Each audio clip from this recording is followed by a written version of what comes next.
This episode of Tekzilla is brought to you by ShareFile by Citrix.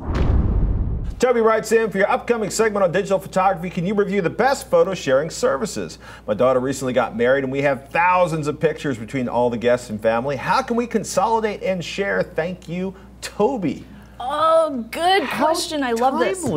I know, it's perfect timing. I've actually been checking this out myself. So using social networks is obviously a great choice if most of your folks taking photos are on that social network already. Obviously, you can use Facebook to a shared album on Facebook. Keep in mind, though, that Facebook will not upload photos at the original resolution. Right. They have a high resolution option and then a normal resolution. And your family and friends make the choice when they upload, so you have to make sure that they choose the right one. They may choose the lower quality if they're also on a slow connection, because the high resolution one takes forever. There's nothing more awesome than looking at a picture and going, just look at how fuzzy the bride's dress was. You could also create an event on Google Plus if you want to, and friends could add photos through the event page. It's a little bit more complicated than Facebook, and they do have to have an account on Google Plus, and you can't download all of the pictures at once, which is kind of unfortunate. Also, Azzy Chill on Twitter, he said Flickr would be the obvious solution. You can create groups and stuff. Flickr uploads in full resolution, which is a big plus for me. Flickr does not allow multiple user accounts for one album, but you can create a pool of photos and allow users to upload their own into a private group. I like that word, private. Private group, yeah, I do too. Really big on the privacy here. So groups require each person to have their own personal user account, or you could also just share the username and password of your Flickr account with all of your guests, or just the ones that you trust not to actually change the password, and have them upload all into one album just that way.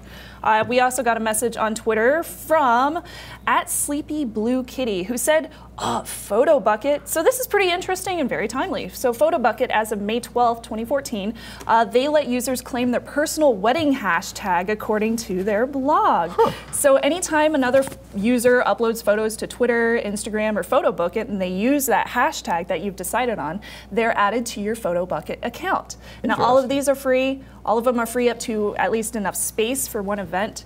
And you can also use things such as cloud services, apparently. For example, Dropbox allows shared folders with unlimited friends. They must either not take up much data, or users have to be paid users to upload tons of photos, but for a sampling, it's not too bad. @SpacePossum and @OhioWolf tweeted out, OneDrive! Microsoft OneDrive gives you 7 gigs for free, and folks can share their photos to one album you create. Just click Share, add your guests, and choose Allow Editing. And lastly, we have wedding-specific mobile apps. WedPix is free to download and use, and free to download and upload photos. It is available on iOS and Android. You get unlimited invites for others to capture photos and share with you. You can take photos with your regular camera app or physical camera and upload to WebPix later if you want, and order prints via Target pickup. That would be Target for the less sophisticated people in the office. I also like this one called Capsule. This one is another free app for iOS and Android. It's completely free to upload photos and download the entire album. You can purchase prints if you want to, and you can also share an online web album as well.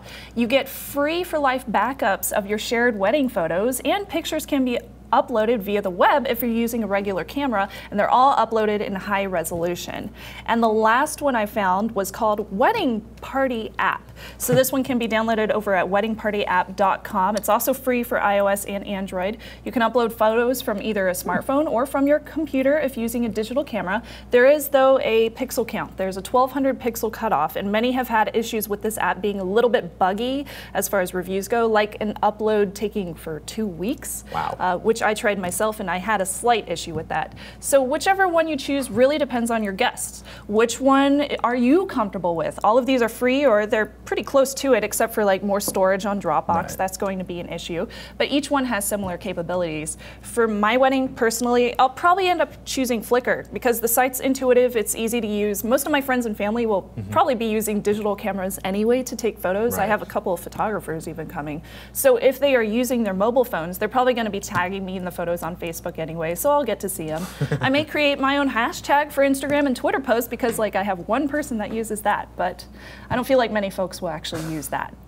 So we would love to find out from you which one you've used for your own events. And I also want to remind everybody out there, if you have aging photos from your wedding, especially if they're stored on CD or DVD, do yourself a favor, check those photos and get them off that aging optical media and upload them someplace a little bit safer, some sort of long-term online storage option, or at least get a copy of them back up to a hard drive. And remember, back stuff up. A service may say they're backing up their photos forever, but yes, forever deals disappear every time a business goes out of business. Or their server crashes. Or their server crashes. 2 is 1, 1 is none, people.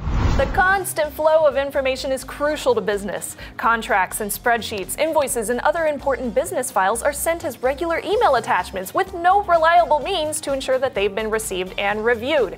You lose control the moment that you hit send.